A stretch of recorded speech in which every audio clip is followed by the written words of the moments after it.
a todas e a todos. É uma alegria recebê-los no nosso último Café com a Vizinhança, na Casa Amarela. Nós somos o ateliê do Museu de Arte Urbana. Essa aqui é uma casa tombada do patrimônio, era a casa de um antigo maquinista. Hoje pertence ao Guido, meu companheiro, e ele resolveu já há anos preservar a casa do jeito que ela estava, preservar a memória. Nós somos um museu de território que preserva a memória da ferrovia e dos ferroviários. O nosso trabalho museal é buscar histórias como hoje, tá? E transformar isso em arte muralista. Já pensou você virar um mural agora? E transformar isso em arte muralista, né? É uma alegria tê-los vocês na minha casa. O poeta Ataíde, assim que eu falei que eu ia me dirigir a ele, né? Porque numa casa de arte, Ataíde hoje está secretário de Estado, né? Sempre esteve muito ativo. E esse encontro é um encontro muito especial porque nós já ouvimos a comunidade, vamos continuar ouvindo a comunidade, como foi esse processo de tombamento. E hoje nós trazemos o Ataíde para poder lembrar como é que foi o processo político disso. Então eu vou deixar a palavra aberta para vocês dois, porque Madalena conhece a história do lado de cá, né? Do lado dos moradores que articularam esse processo, né? Se você quiser fazer, Madalena, um pequeno prólogo para quem não conhece esse processo de tombamento que aconteceu aqui, sempre tem gente nova aqui no nosso espaço, né? Fica à vontade. Bom dia, eu já estou muito familiarizada nessa casa aqui, então eu já chego chegando, tá, gente? Então, por favor, desculpa todo esse espaçamento meu aqui. Na verdade, hoje eu vejo com o distanciamento que a história pede para que a gente analise os fatos, eu vejo que o que aconteceu ali foi um processo de resistência.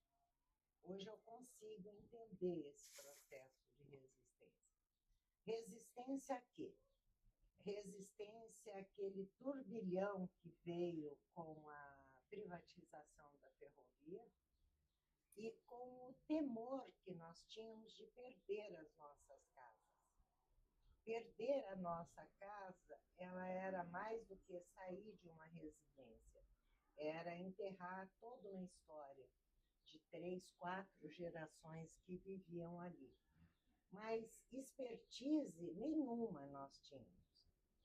Tanto que eu perdi a conta das vezes que eu fui chamada de louca, de visionária, de biruta. Nossa, onde já se viu querer achar que esse espaço vai virar um espaço cultural, que esse espaço é um espaço de patrimônio? Não é. Então, quando nós começamos, nós não tínhamos expertise. Na verdade, o Ataíde vai concordar comigo, nem Campo Grande tinha. O Brasil não tinha. Tá, mas eu digo aqui local porque a cidade não sabia o que fazer com isso, o Estado não sabia o que fazer com isso. Aqui não tinha livro de tombo, não tinha política para tombo, não tinha conselho de cultura, não tinha nada. Nada. Que ano era isso, Madalena? 95, 96. 95, 96. Isso. Quer dizer, a cidade ela era totalmente despreparada para aquela loucura que a gente estava propondo. E da onde veio isso? Veio da professora Lisolete dos Santos Weingartner. Ela era coordenadora do curso de História da UCDB, e ela e o Robertinho Figueiredo eram pessoas que já tinham mais vivência fora do Brasil, de patrimônios, tudo, e ela fez um projetinho e nos procurou. E aí nós fomos aprender com a cidade. O Ataíde foi envolvido nisso, eu lembro, quer dizer, todo mundo sem saber o que ia fazer. Eu falo que nós somos um erro que deu certo, porque Campo Grande hoje é o único espaço com 135 imóveis tombados. o que não tem no Brasil inteiro. E, quiçá, aqui na América Latina, eu não conheço. Normalmente tem a estação, um armazém, uma casinha ou outra. Aqui não, aqui É um complexo tem inteiro, tudo, né? o complexo. Por quê? Justamente pelo medo que nós tínhamos de perder nossas casas. Então, quando foi feito essa lei municipal, só por aí vocês entendem, o tombamento aqui ele foi via legislativo. É uma raridade. É uma raridade. E ele também é frágil. Nós descobrimos isso depois. Mas daí já é uma outra história, que foi um movimento que aconteceu para consolidar, e daí o Estado veio no bojo. no bojo e conseguimos consolidar. Então, foi o quê? Esse tombamento ele foi a união de pessoas que não sabiam direito o que estavam fazendo, mas que acreditaram no projeto. E hoje Campo Grande tem algo único, especial, principalmente para a gente. Apesar de estar bem depredado, estar jogado, mas a gente acredita nesse espaço ainda. Então, essa é o preâmbulo.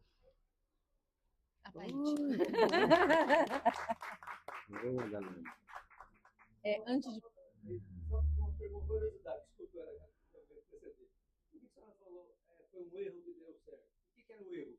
O erro era justamente isso. A gente, naquele desespero de preservar, porque nós estávamos preocupados em preservar a nossa casa. O meio que nós encontramos para preservar foi através do tombamento. E quando eu digo o erro que deu certo, é que quando fomos ver essa lei, a Taíde fez a lei, o Juvencio sancionou, o que nós fizemos? Antônio Maria Coelho, Rua dos Ferroviários, nós simplesmente cercamos. E isso não existe em tombamento nenhum, em lugar nenhum. O senhor está me entendendo? Então, não houve assim não, vamos preservar isso ou aquilo. Não, nós fechamos. Então, aquilo que dentro dos tombamentos normais seria um erro, o nosso deu certo. Eu entendi outro erro.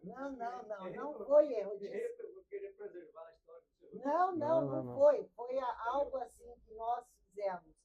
Eu diria até que no desespero, mas conseguiu fechar tudo. E aí ficamos com um espaço único. Aí é a parte que deu tão certo. Antes da Taíde recomeçar, o Eduardo está gravando, então peço a gentileza de não passar em frente à câmera, alguma coisa, para a gente não cortar a imagem. A Taíde agora é com você. Bom dia. É uma alegria estar aqui hoje, em nome da Tati. Quero cumprimentar o Guido, tão generoso, Madalena, e vocês que estão aqui hoje nesse domingo, dispondo do tempo para a gente compartilhar uma história muito maravilhosa. Eu me emociono porque foi um dos primeiros movimentos que nós, pós-ditadura, porque é importante dizer o seguinte, o Brasil vivia um processo de recuperação da democracia. E de 88 para cá, os municípios adquiriram autonomia. Então, é o artigo 1º lá. A República Federativa do Brasil é formada pela união indissolúvel de estados, municípios e Distrito Federal.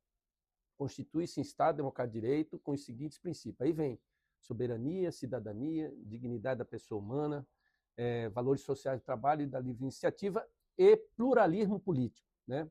E tem lá no parágrafo único um negócio chamado assim: todo o poder emana do povo que o exerce por meio de representantes eleitos ou diretamente nos termos dessa Constituição.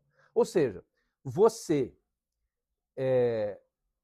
exerce a democracia através de representantes eleitos, mas nós não tínhamos ainda um processo de exercermos a democracia de forma direta, ou seja, a população exercer, né? E aí esse movimento foi um dos primeiros movimentos que se faz com esse princípio em que a população define qual que é melhor para ela. Então, é só para dar esse start aí. E eu já tinha desenvolvido um negócio chamado inclusão institucional de vulneráveis, que é um processo também de entender a Constituição, né? Eu sou advogado, e como que eu faria, como vereador, para que isso valesse. Né? Então, no bojo disso que vem a questão do Conselho Municipal dos Povos Indígenas, a questão da LGBT, a criação de vários mecanismos, que é essa construção da cidadania na sua plenitude. Porque o primeiro princípio é soberania, o segundo é cidadania. Então, nós não temos cidadania. Nós temos uma cidadania representativa, mas não a cidadania direta. Né? Tudo que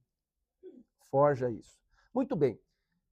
Eu estava no meu primeiro mandato, né? Eu entrei em 94, e aí eu recebi um telefonema do pessoal, dos arquitetos de Campo Grande, da Planurb, que foi uma construção, e eles falaram, Ataíde, vão derrubar, destruir o complexo ferroviário, vão destruir, isso daí já está organizado. Né? Tem que falar aqui, porque a prefeitura acabou cedendo isso daí, como com essa sanha da privatização, entregaram para a tal da Novo Oeste, e ela, como já não tinha o que fazer, deixou... Noel Grupp, o grupo gafanhoto, que eles passam, devastam, pegam o dinheiro e somem. Tem isso. E aí eles não tinham o que fazer com aquilo, falaram, vamos vender, ainda vamos pegar um dinheiro dessa turma. E o que era o principal motivo que me falaram aí depois nós fazendo com as duas associações, tinha dos moradores e tinha outra associação dos aposentados. Era o Valdemir e o Ari. Não, antes do Ari fui eu. E era isso mesmo. Muito bem. Qual que era o problema que moveu primeiramente a gente? Era o despejo das pessoas. Então, não tinha essa questão do patrimônio propriamente dito. Tinha uma luta seguinte, cara, vão ser despejadas as famílias dos ferroviários. E aí, na época era o Sérgio Onamini, que era o presidente do Planurb. Opa, acho que caiu aqui. Só um pouquinho que eu te ajudo. E aí o Sérgio tinha essa mesma... existia uma sensibilidade, cara, vamos destruir a ferrovia, vão derrubar tudo. Ou seja, era o tombamento do ponto de vista físico. Né? E nós tínhamos que criar E qual que é o mecanismo? Olha, é o tombamento. Olha, mas não tinha no Brasil nenhum tipo de iniciativa em que se tombasse um bem federal em nome do interesse municipal. E aí a Constituição brasileira que traz isso aí. O município tem autonomia de definir quais são as prioridades e o que ela pode fazer para guardar a relação com a sua cultura e com a sua história. E aí nós fizemos a lei. E eu tive a sorte de ter no meu gabinete um filho de ferroviário, chamado Almir Farias. O pai dele morreu. Almirzinho, bancário. E ele se emocionava com aquilo. Tá aí, não podemos deixar, não podemos deixar. E o Almir faz o levantamento, que tinha um levantamento, que é esse levantamento aqui da lei. Né? Eu falei, Almir, cara, vamos derrubar lá. E o Almir, esse menino tem que ser homenageado, inclusive. Né? Porque ele fez isso aqui com tanto amor que ele pegou, não, eu vou levantar tudo, eu falei, temos que levantar e cercar todo o sítio histórico. Tanto que o artigo 1º, ele vem assim, né? Ficam tombados e assim escritos no livro de tombo deste município, como era dito, o sítio histórico localizado na Vila Noroeste, na Rua Doutor Ferreira, os imóveis e demais edificações localizadas na Rua dos Ferroviários, em toda exceção, o imóvel localizado na Rua Antônio Maria Coelho, no perímetro entre a Rua dos Ferroviários e a Avenida, os imóveis de número 2960, 3002, olha só o esmero dele. Localizado na Avenida Cajá, a estação ferroviária entre a Avenida Mato Grosso e a Travessa Doutor Temístocles, os imóveis de número 15, 35, 49, 64, 67, localizados na Travessa Doutor Temístocles, os imóveis na Rua General...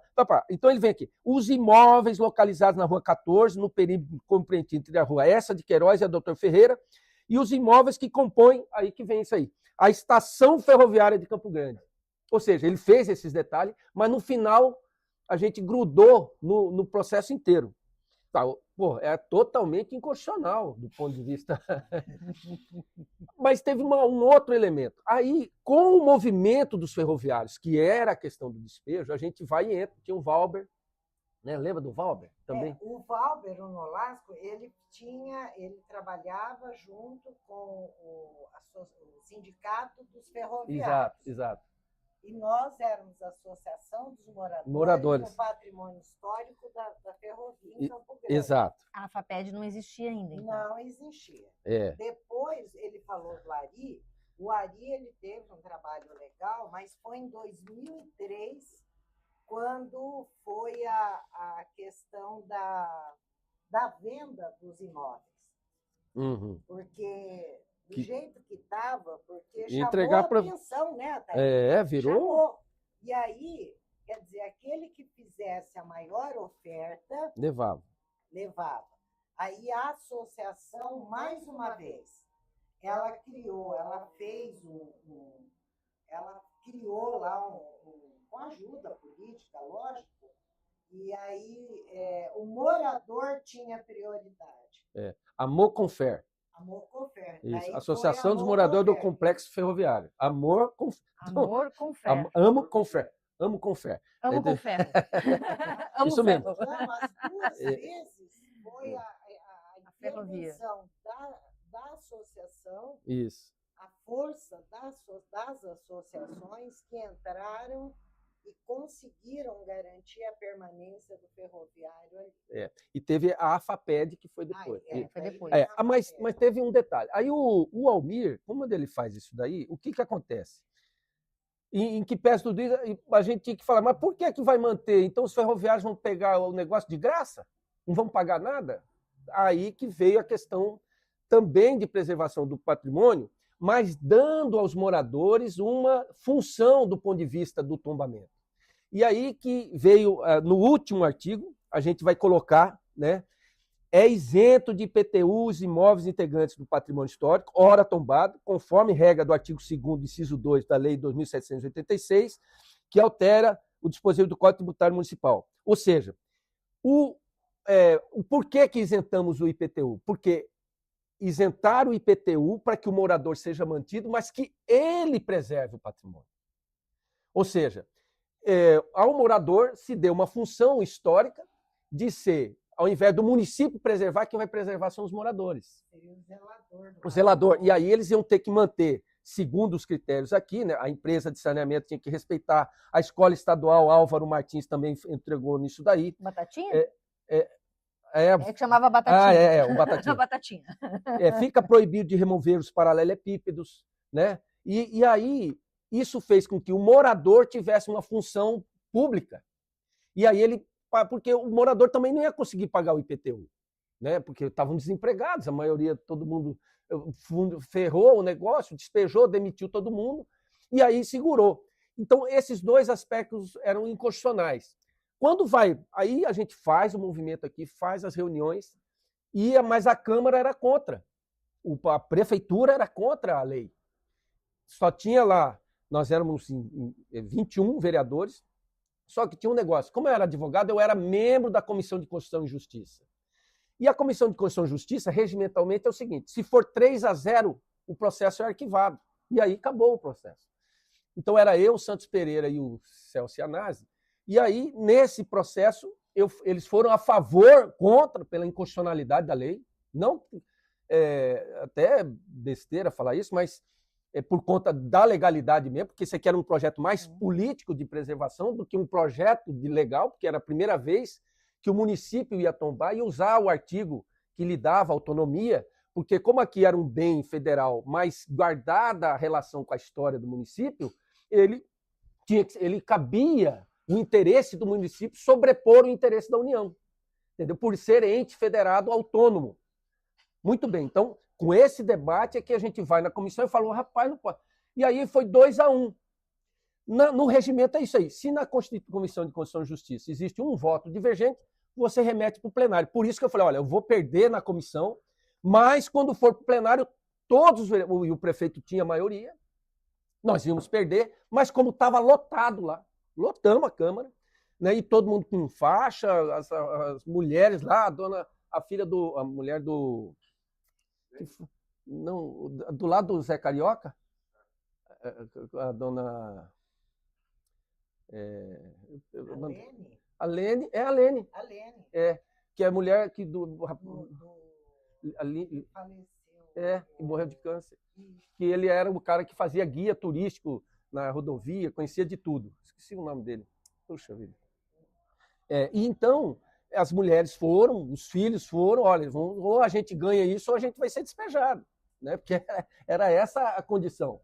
Chega lá, quando vai para plenário, foi unanimidade. Até quem era contra votou a favor, né? Por conta dessa reação. Né? Então, aí foi a questão do interesse público, o interesse da população ser maior do que o interesse, porque isso aí já ia ser despejo mesmo, ia ser tombado fisicamente. Então, foi uma grande vitória da democracia.